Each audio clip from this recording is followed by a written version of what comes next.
Hey y'all, Perry TV here. Welcome back to my channel. We're back with another video. So today I'm going to finish out the 3-part series to my I Do series. So we're going to talk about picking your wedding guest list. So let's jump into it.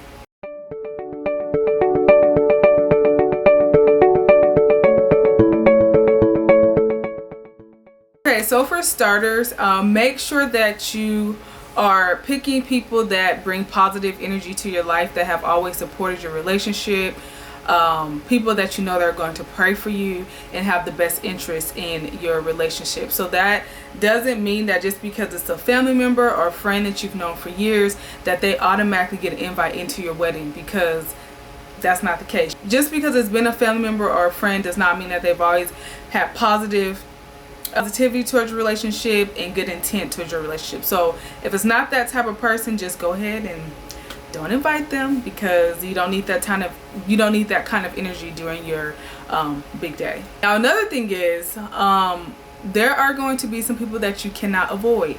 So it may be that great aunt or that great uncle or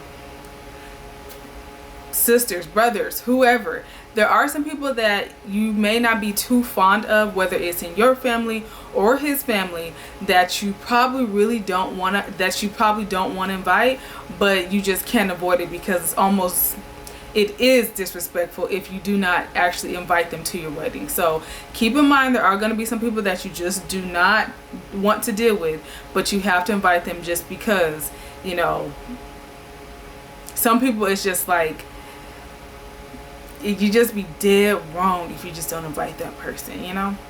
But at the same time, you know, just hope for the best, that they will act right, they'll bring positive energy, and that the night will go smooth and they'll be on their best behavior, whatever, or, you know, y'all will get along that night, or whatever the case may be. So some people you're just not going to be able to just completely eliminate out your list.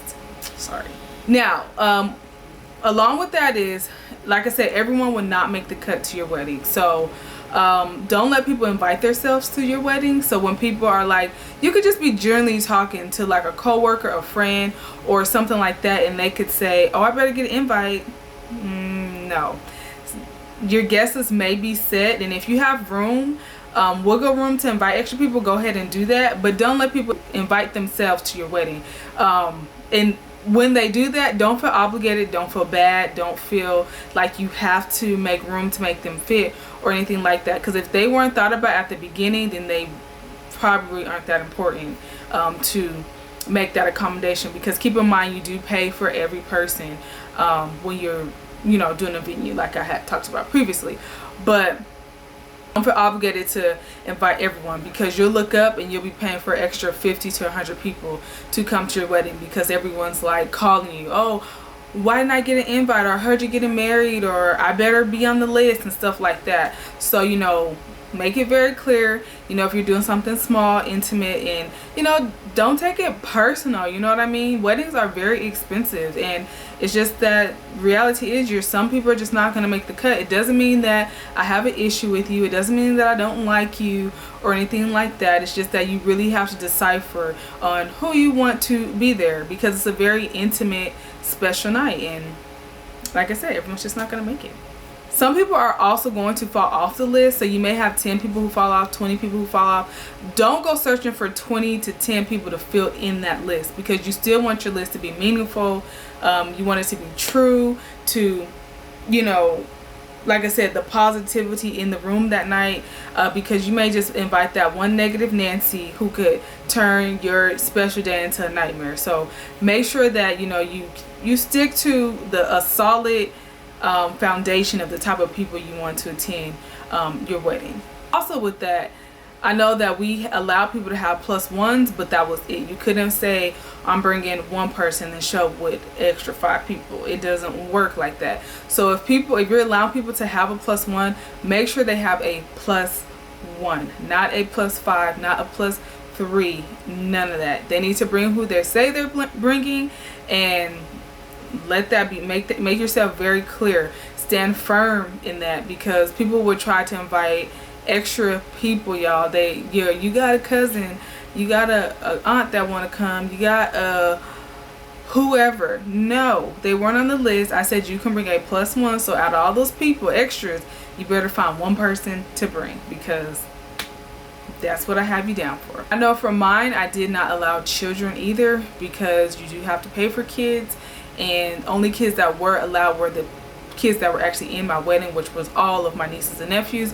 But other than that, no one was allowed to bring their kids. I did not bend the rules on that for anybody, just for the simple fact, because like I said, weddings are very expensive and you have to pay for every single person, and I wasn't about to pay for babies. Like, that just doesn't make sense, you know. One of my best friends did just have a baby, and so she was one of the ones who was able to bring, but I didn't have to pay for a newborn. Like, you get what I'm saying? But you do have to pay for like kids that actually eat food. So yeah, I didn't allow any kids.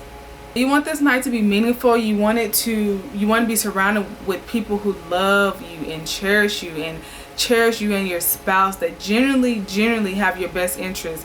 Not just, you know, don't just throw people in there. It is very hard picking a guest list. I'm telling you, that is stressful as well, but you will make it through. Make sure you're deciphering properly, and you know, you're not being ornery when you do your list, because it is easy to be that way, but you have to dig deep down in yourself and just be the better person, you know what I mean? So enjoy the process. Everything will work out, y'all. So yeah, that's all I have for you guys today. Thank you so much for watching. This ends the I Do series, so let me know if you have any questions, comments, concerns, and good luck to all you lovely brides. Love is in the air, and you will make it through. Okay, so I'll see you guys in my next one.